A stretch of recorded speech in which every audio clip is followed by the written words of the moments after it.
ये संसार समझदा नाही कहंदा श्याम दोपहरे नू, और गरीबदास ये वक्त जाता रोगे इस पैरे नू।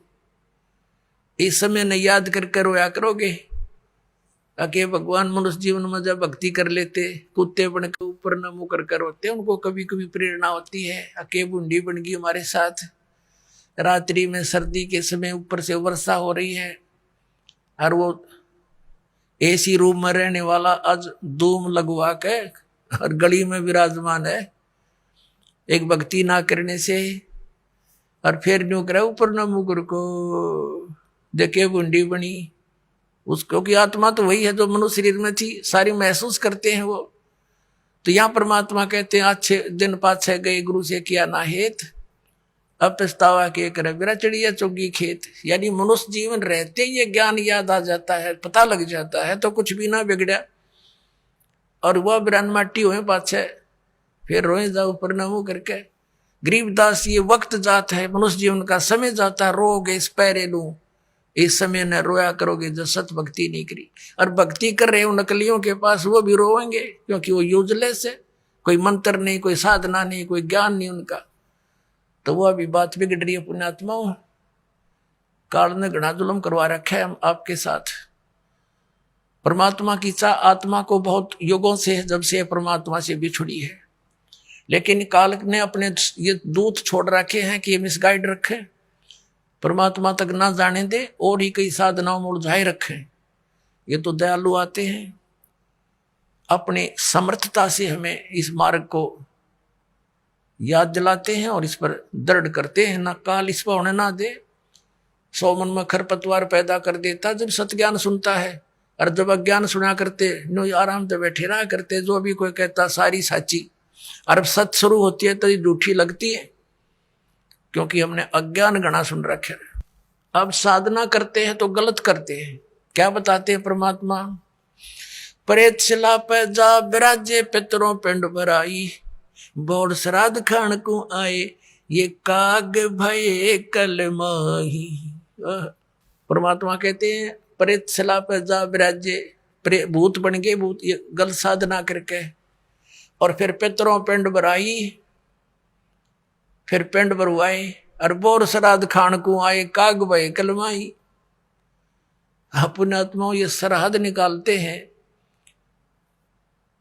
ये कहां से लिया इन्होंने ये जुगाड़?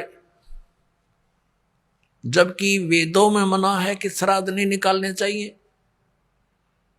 ये भूत पूजाएं हैं, भूत पूजोगे तो भूत पढ़ोगे। गीता जी अध्याय नंबर 9 के श्लोक नंबर 25 में कहा कि भूत पूजने वाले भूतों को प्राप्त होंगे, पितरों की पूजा करने वाले पितर बन जाएंगे, देवताओं की पूजा करने वाले देवताओं के पास जाकर उनके नौकर लगेंगे, और मेरी पूजा करोगे मुझे प्राप्त होगे। तो गीता जी में तो मना किया कि पितर पूजा भूत पूजा ये 13वीं करनी, अस्थि उठानी, गति कराने के लिए गंगा में डाल कानी, ये सारी शास्त्र विरुद्ध साधना है, वेद विरुद्ध साधनाएं है, ये नहीं करनी चाहिए।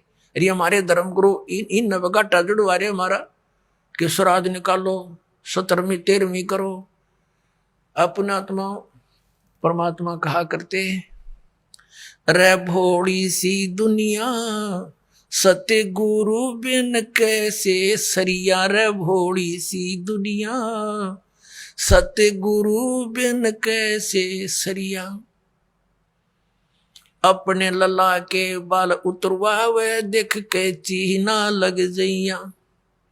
एक बुढ़िया लेकर जागी अपने पोते या पोती ने, कहा गुड़गांव में आड़ी पे, अपने इष्ट धाम पर ले जाते हैं जहां पर भी, और वहां नाई बैठा होता है।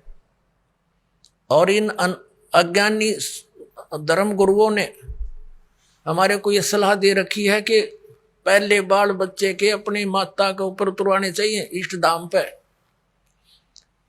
अब वह बुढ़िया जाती है पोता पोती ने लेकर, साथ में पुत्र वधू, और वहां नाई बैठा होता है। उसको जाकर के वह बुढ़िया कहती है कि नाई के भाई मेरे पोते के बाल काट दे। अब बाहर अगर 5 रुपया में काटता होगा ना नाई, उस इष्ट दाम पर 10 रुपये लेगा डबल। अब पता इसने मेरे बिना कोई काटनिया नहीं, इसके डबल तो लेगा। और फिर बुढ़िया ने कहेगी भाई काट दे जल्दी सी मोटे मोटे। और न्यू कहेगी बेटा देख रे भाई नाई के ध्यान रखिए, मेरे पोते का कच्चा सिर है, कदे इसका कैंची ना लग जा, धीरे धीरे देख, धीरे धीरे भाई।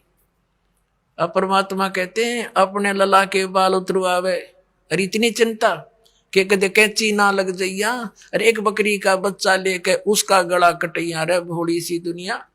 वो भी तो किसी का बच्चा था जो तो बलि चढ़ाने जा रही है, और अपने बच्चे का इतना दर्द कैंची भी ना छू जा।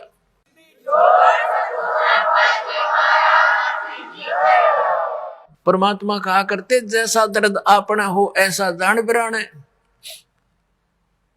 अब फिर वो बाल लेकर बुढ़िया क्या करेगी, उसमें मंदिर में चढ़ावेगी भगवान की मूर्ति पे, और वो बूढ़ा पुजारी बैठा होता है, वो उसी से में उठा के उन्हें और एक थैले में डाल देगा बोरी में, और जब वह बोरी भर जाएगी श्याम ने, उसने उठा के कुरडिया पे फेंक आवेगा, और कौन सा बैंक में जमा कराओगा उसने, उसने बाहर फेंकने उठा के ने। तो परमात्मा कहते तुम यही कटाओ और इन्हें यही फेंक दो, इसका कोई यूज नहीं, मूर्ख बना रखा तुम्हारे, धंधा खोल रहे हैं लोग। अपने लला के बाल उतरवावे देख कैंची ना लग जइया, एक बकरी का बच्चा लेके उसका गला कटैया रे भोड़ी सी दुनिया, सतगुरु बिन कैसे सरिया रे भोड़ी सी दुनिया, सतगुरु बिन कैसे सरिया। कच्चा पक्का भोजन बनावे फिर माता धोकने गैया, कच्चा पक्का भोजन बना के फिर माता धोकने गैया, उस माता ऊपर कुत्ता मुते वो क्यों ना मर गईया रे भोड़ी सी दुनिया, गुरु बिन कैसे सरिया रे भोड़ी सी दुनिया, गुरु बिन कैसे सरिया। अब हमारी दादी जी माता दुखवाया करती हमारे थे,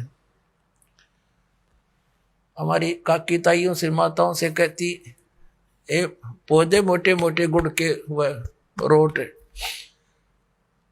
अब वो थोड़ी देर करती न धर दे न काची पाके, उन्हें पता था कुत्ता न खाने, और कुर्सी माता उड़ा जिम्मेगी। और वहां एक माता इतने 2-2.5 फुट की उसकी हाइट, उसके महल की वह मंडी बना रखी होती है, और एक चबूतरा सा, और वो बुढ़िया तो ऊपर चढ़ा करे, वह तो डाल के उसका आगे परोठे पूड़े वापस नीचे उतरने से पहले 3-4 कुत्ते चढ़ जाएंगे उसके ऊपर। पहले तो उस माता के उस भोजन न खाएंगे, और चलते समय उसकी चोटी में धार मार खाएंगे। अब परमात्मा न्यू कहा करते कि जय वह माता जिसने तो धोकन गई उसे प्रोटेक्शन की, क्योंकि पूजा तो न्यू करा ना, कुछ बचाव करे हमारा, उसके आप शर्मा कुत्ते मुते तो वह तेरा बचाव क्या करेगी बुढ़िया। अब परमात्मा क्या बताया करते, परमात्मा क्या बताया करते, आप पे लिपे आप पे पोते और आप पे बनावे ओई, और उस पे बुढ़िया फिर पोते मांगे। देख अकल कहां से खोई। एक वही माता देखी हमने पूजती, एक औरत क्या चित्र बना लेती थी दीवार पे, आप पे बनाती, और फिर उसका कागज जोत जात ला के अर्नो कहे हे वही माता बहू के पोता दिए, पुत्र दिए, दूध पूत में खैर रखिए हैं, इसलिए तेरी पूजा करूं। परमात्मा कहे आप पे तो वह माता बनाई, आप पे लिपे आप पे पोते आप पे बनावे ओई, और उस पे बुढ़िया पोते मांगे। देखा कलकड़े तक खोई।